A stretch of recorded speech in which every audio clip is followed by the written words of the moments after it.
اللہ تعالیٰ تمہاری دعائیں قبول فرمائے گا، لیکن عنقریب تمہارے اوپر بہت پریشانیاں آ سکتی ہیں، کیونکہ جو راہ حق پر چلتا ہے اس کو بہت پریشانیاں آتی ہیں۔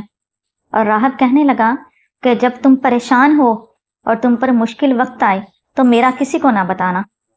وقت گزرنے کے ساتھ ساتھ اس لڑکے نے راہب سے دین سیکھا اور کامل ایمان والا وہ شخص بن گیا۔ لوگ اس سے دعائیں کرواتے تھے اور شفائیں حاصل کرتے تھے۔ اسی دوران ایسے ہوا کہ بادشاہ کا ایک وزیر تھا جس کو آنکھوں کا مرض لاحق ہو گیا اور اسی مرض کی وجہ سے وہ نابینا ہو گیا۔ اس وزیر کو کسی نے اس لڑکے کا بتایا۔ وہ وزیر اس لڑکے کے پاس بہت سارے تحائف لے کر آیا اور کہنے لگا میرے لیے دعا کرو کہ میری آنکھیں ٹھیک ہو جائیں۔ تو وہ لڑکا کہنے لگا اگر آنکھوں کی بینائی چاہیے تو جو میں کہوں گا وہ بات ماننی پڑے گی۔ وزیر کہنے لگا بتاؤ کیا کہتے ہو؟ جو کہو گے میں مانوں گا۔ وہ لڑکا کہنے لگا اللہ کو مان لو، اللہ کو ایک ماننا ہے اور عیسیٰ علیہ السلام کو اللہ کا نبی ماننا ہے، یہی اصل دین ہے، اسی کو اپنا لو۔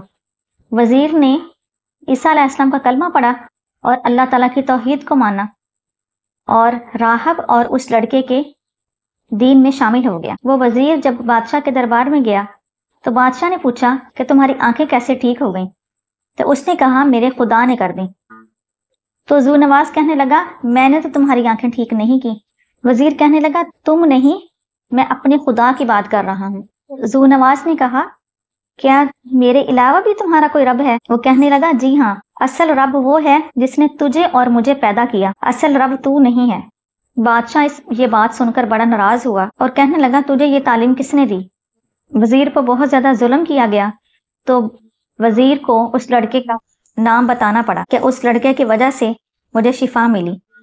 اس لڑکے کو بھی بادشاہ کے دربار میں بلا لیا گیا اور کہا کہ سارا ملک مجھے خدا مانتا ہے، تم کسی اور خدا کو کیوں مانتے ہو؟ لڑکے نے کہا تو خدا نہیں ہے بلکہ تجھے اور مجھے بنانے والا ہی خدا ہے۔ یہ بات سن کر بادشاہ کو بڑا غصہ آیا۔ اس نے اپنے دربانوں سے کہا کہ اس لڑکے کو لے جاؤ اور پہاڑ کے اوپر سے اس کو نیچے دھکا دے دو۔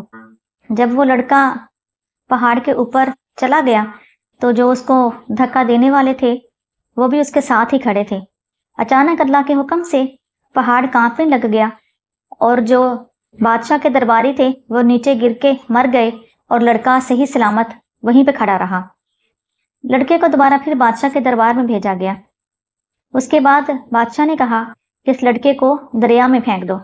جب وہ دریا میں پھینکنے کے لیے گئے تو بچہ پھر زندہ سلامت ویسے ہی واپس آ گیا۔ پھر اس لڑکے نے سوچ لیا تھا کہ مرنا تو ایک دن ہے ہی، کیوں نہ اللہ ہی کے دن پر مرا جائے، اور جب میں مروں تو پھر اللہ تعالیٰ کی پہچان لوگوں کو کروا کے مروں۔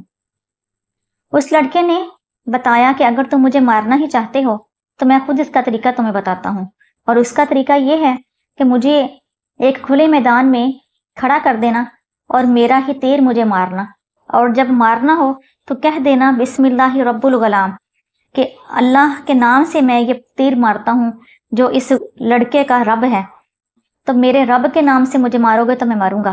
ویسے میں نہیں مرنے لگا۔ ایک دن فکس کر لیا گیا اور بہت سارے لوگ ایک کھلے میدان میں جمع ہو گئے۔ وہیں پہ وہ لڑکا تھا اور سب کو پتا تھا کہ اس لڑکے کو کئی بار مارنے کی کوشش کی گئی ہے لیکن وہ لڑکا مرتا نہیں، اور آج اس نے خود جو طریقہ بتایا ہے اسی طریقے سے اس کو مارا جائے گا۔ لوگ کہتے تھے پتہ نہیں آج بھی وہ مرتا ہے کہ نہیں۔ یہی دیکھنے کے لیے بہت سارے لوگ یمن کے اس میدان میں اکٹھے ہوئے تھے۔ جب تیر مارا ہے تو یہی کہا گیا بسم اللہ رب الغلام، کہ اس لڑکے کو اس کے رب اللہ کے نام سے ہی یہ مارا جاتا ہے۔ تو اسی وجہ سے وہ پھر تیر اس لڑکے کے سینے میں لگا اور اللہ تعالیٰ نے اس کی جان قبض کر لی۔ جب اس کی جان قبض ہو گئی تو 20,000 لوگ جو دیکھ رہے تھے ان سب نے توحید کا کلمہ پڑھ لیا اور کہنے لگے کہ اصل خدا تو اس کا خدا ہے جو کہ سچا خدا ہے اور اسی کو ہم نے ماننا ہے۔ یہ چیز دیکھ کر ذو نواز بہت غصے میں آیا اور کہنے لگا میں تو اس ایک شخص کو مار رہا تھا جو کہ میرے علاوہ کسی اور کا کلمہ پڑھتا ہے، تو یہ 20,000 لوگوں نے کیوں کلمہ پڑھ لیا؟ اسی غصے میں اس نے یہ آرڈر دیا یمن میں جگہ جگہ بہت بڑی بڑی کھائیاں کھودی جائیں اور ان کو آگ کے ساتھ بھر دیا جائے اور جو اپنا اسلام نہیں چھوڑنا چاہتا اس کو آگ میں ڈال دیا جائے۔ تو جس نے کلمہ توحید نہیں چھوڑا اس شخص کو آگ میں ڈال دیا گیا۔ اس طرح 20,000 لوگوں کو آگ میں ڈال دیا گیا۔ رسول اللہ صلی اللہ علیہ وآلہ وسلم نے یہ سارا واقعہ بتایا ہے جو میں آپ کو بتا رہی ہوں۔ نبی کریم صلی اللہ علیہ وآلہ وسلم کی حدیث میں یہ بھی پتہ چلتا ہے کہ جب وہ کھائی والے اس کے اندر چھلانگے لگا رہے تھے، اللہ کے نام پر اپنی جانیں قربان کر رہے تھے، اس دوران ایک عورت آئی جس کے پاس ایک چھوٹا سا بچہ تھا جو اپنی ماں کا ابھی دودھ پیتا تھا۔ ماں نے اس کو اٹھایا ہوا تھا اور سوچ رہی تھی اتنا چھوٹا سا بچہ ہے، جب میں اس کو اٹھا کے آگ میں چھلانگ لگاؤں گی تو یہ بھی تڑپے گا اور میں اس کو تڑپتا ہوا کیسے دیکھوں گی۔ وہ سوچ رہی تھی کہ میں اس کو ابھی جھوٹے جھوٹے کہہ دیتی ہوں کہ نہیں میں تجھی کو مانتی ہوں اور کلمہ توحید چھوڑتی ہوں، جب میرا بچہ بڑا ہو جائے گا تو پھر چاہے میں اپنے آپ کو قربان بھی کر دوں گی۔ لیکن اللہ کے حکم سے اللہ تعالیٰ نے اس بچے کو طاقت عطا کی اور وہ بچہ کہنے لگا کہ اے میری ماں تو صبر کر، جنت کے رستے سامنے ہیں، تو گھبرا نہ اور میرے ساتھ ہی آگ میں چھلانگ لگا دے۔ تو اس عورت نے اپنے اس بچے کے ساتھ ہی آگ میں چھلانگ لگا دی۔ وہ جو 20,000 لوگ کھائی میں ڈالے گئے انہی کو اصحاب الاخدود کہا جاتا ہے، جن کو زندہ جلا دیا گیا کلمہ توحید کے نام پر۔ اللہ تعالیٰ ان کے درجات بلند فرمائے، ان کی قربانیوں کو قبول فرمائے، اور اللہ تعالیٰ نے ان کی قدر کرتے ہوئے ہی ان کا ذکر قرآن پاک میں کیا ہے تاکہ قیامت تک ان کا ذکر خیر موجود رہے۔ جو بھی حافظ اور قاری گزریں گے امت محمدیہ صلی اللہ علیہ وآلہ وسلم کا، جو بھی شخص قرآن پاک پڑھے گا، اصحاب الاخدود کا قصہ پڑھ کے گزرے گا، ان کی قربانیوں کو یاد کر کے گزرے گا۔ اللہ تعالیٰ ان کے لاکھوں کروڑوں درجات بلند فرمائے، اللہ ہمیں عمل کی توفیق عطا فرمائے۔